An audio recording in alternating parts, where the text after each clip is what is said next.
Hello friends. Final exams में हमारे पूरे साल की मेहनत का निर्णय सिर्फ 3 घंटे के अंदर होने वाला है। तो इम्पॉर्टेंट ये है कि जितना भी ज्ञान हमने अर्जित किया है उसको एक सही तरीके से, एक राइट स्ट्रेटजी से एग्ज़ाम में प्रस्तुत करें ताकि हम मैक्सिमम मार्क्स ला सकें। इसके लिए एग्ज़ाम लिखने का स्ट्रेटेजी उतना ही ज़रूरी है जितना अभी तक आपने मेहनत किया था। तो ये एक स्ट्रेटेजी है जो मैं शेयर कर रहा हूँ आप सबके साथ।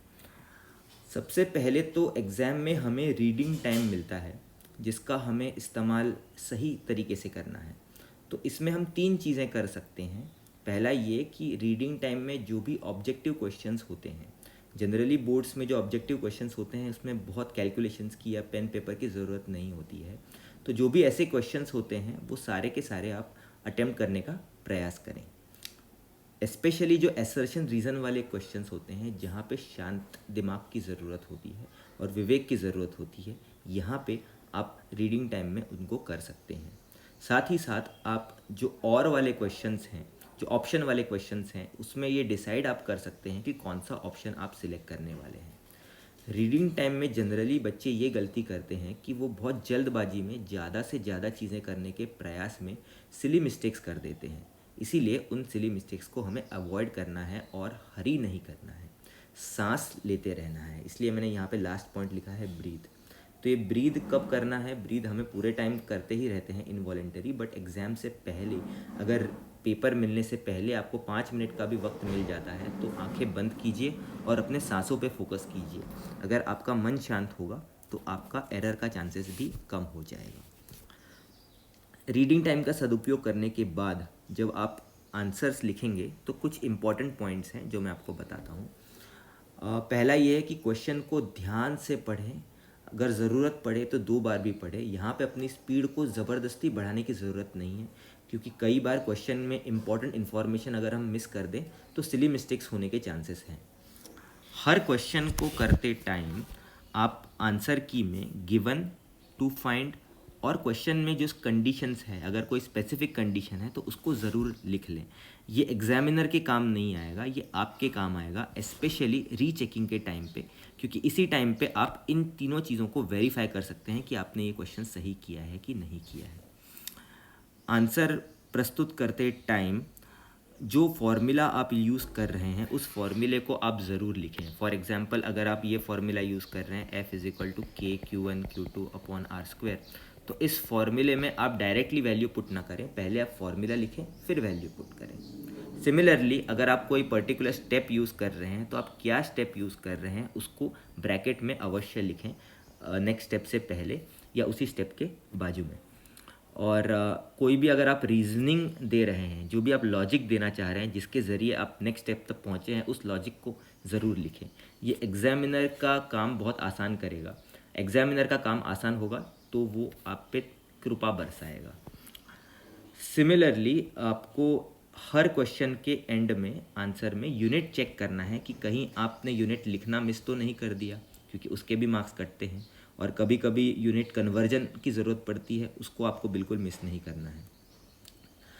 5वां पॉइंट मैंने लिखा है कि leave space for non compulsory diagrams. कई बार डायग्राम्स कंपलसरी नहीं होते हैं, उनके मार्क्स नहीं होते हैं।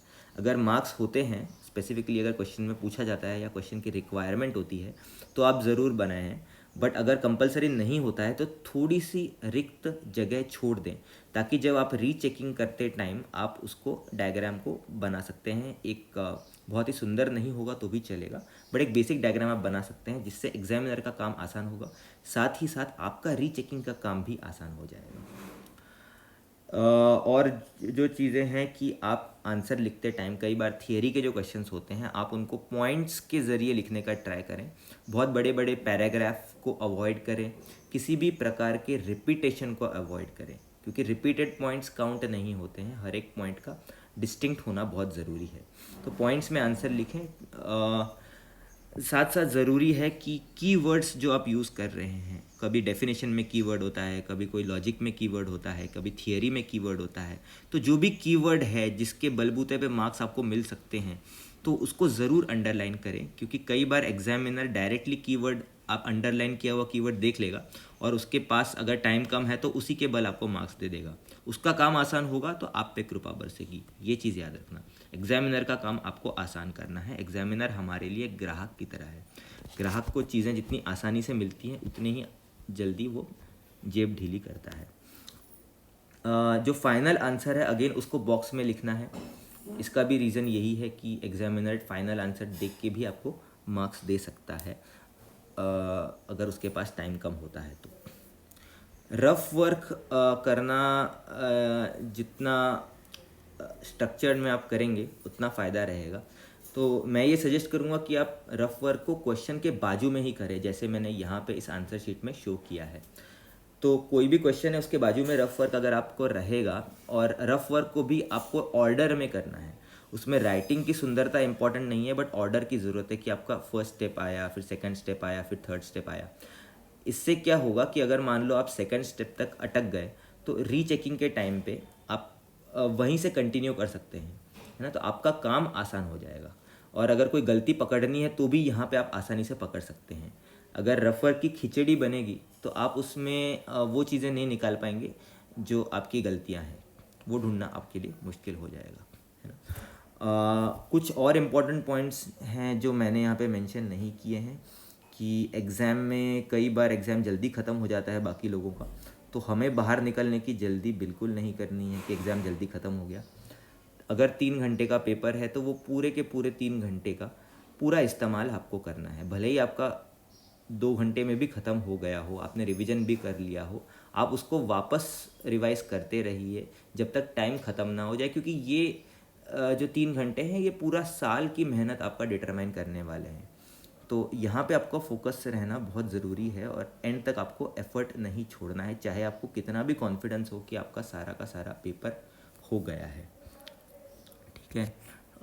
इसके अलावा अगर मैंने कोई पॉइंट मिस कर दिया है तो आप प्लीज़ ट्राई करें उसको इंक्लूड करने का। हाँ, एक पॉइंट मैंने मिस किया था यहाँ पे कि ऑब्जेक्टिव क्वेश्चंस जो हैं उनका आप पूरा का पूरा आंसर लिखें। जैसे फॉर एग्जांपल एक second, right complete answer for objective question, है ना। तो जैसे ऑप्शन सी कॉन्वेक्स आता है ना, तो आपको सिर्फ सी नहीं लिखना है, साथ में आप कॉन्वेक्स भी लिख लीजिए, क्योंकि कई बार हम जल्दबाजी में होते हैं और हम कोई गलत ऑप्शन करके आ जाते हैं। फॉर एग्जांपल अगर आंसर सी है तो हमारे दिमाग में सी का आंसर होता है, बट हम गलती से कभी बी लिख के आ जाएंगे। तो इसलिए अगर सी के साथ हम कॉन्वेक्स भी लिखें तो हमारी गलती का भी चांस कम होगा, और अगर हमारा ये आंसर सही है और ऑप्शन हमने गलती से गलत लिख दिया है तो एग्जामिनर के मन में शायद दया आ जाए और आपको वो मार्क्स दे दे। तो ये स्ट्रेटेजी जो है वो आप कहीं पे लिख लीजिए, और आपके जो की पॉइंट्स हैं, जो आपको लगता है कि इसके अलावा भी इम्पॉर्टेंट पॉइंट्स हैं, तो उसको नोट डाउन कर लीजिए। इम्पॉर्टेंट ये है कि आप अगर आपके पास टाइम है तो एग्ज़ाम से पहले एटलीस्ट एक सैम्पल पेपर में इस स्ट्रैटेजी को लगा के देखिए, और स्ट्रैटेजी में कोई चीज़ आपको ऐड करनी है, सब्ट्रैक्ट करनी है, तो अपने हिसाब से उस चीज़ को कस्टमाइज़ ज़रूर कीजिए, क्योंकि इन दी एंड ये स्ट्रैटेजी मेरी नहीं होनी चाहिए, ये स्ट्रैटेजी आपकी होनी चाहिए, है ना। और लास्ट मोमेंट पे हड़बड़ी मत कीजिए। आप कई बार मैं बच्चों को देखता हूँ कि एग्ज़ाम हॉल के बाहर फॉर्मूले रीड कर रहे हैं। आपने पूरा का पूरा साल जो मेहनत किया है उस पर भरोसा रखिए, है ना। अपने आप पे अगर आपको भरोसा होगा तो लास्ट मिनट तक आपको ये सब करने की चीज़ें ज़रूरत नहीं होगी। हाँ, एग्ज़ाम से पहले आप थोड़ा सा मेडिटेशन ज़रूर कीजिए, थोड़ा शांत बैठिए, आंखें बंद कीजिए, सांसों पे ध्यान दीजिए, लेकिन उससे पहले आप एग्ज़ाम हॉल में जाने से जस्ट पहले आप ये स्ट्रैटेजी को ज़रूर रिवाइज़ कर लीजिए, क्योंकि ये चीज़ें हम अक्सर भूल जाते हैं एग्ज़ाम के टेंशन में। तो आप इसको आप पढ़ेंगे, आपके दिमाग में याद रहेगा। एग्ज़ाम हॉल में जाइए, आंखें बंद कीजिए, आपको पेपर मिलेगा, रीडिंग टाइम का सदुपयोग कीजिए और चालू हो जाइए, आप प्रोसेस में रहेंगे। कहीं पे भी आपको लगे कि अभी टाइम कम है, इसके बारे में आप ज़्यादा मत सोचिए, आप अपने स्पीड पे फोकस कीजिए। आपका जो नेचुरल स्पीड है वही स्पीड आपको अल्टीमेट मार्क्स दिलवाएगा, क्योंकि आप ज़बरदस्ती स्पीड बढ़ाएंगे अपनी कैपेसिटी से ज़्यादा तो सिली मिस्टेक्स होने के चांसेस हैं, है ना। इसलिए कभी भी आपको हड़बड़ी लगे आप सांस ज़रूर लीजिए। तो ये ब्रीथ करना मत भूलिए, ब्रीथ कीजिए, जीते रहिए। All the best.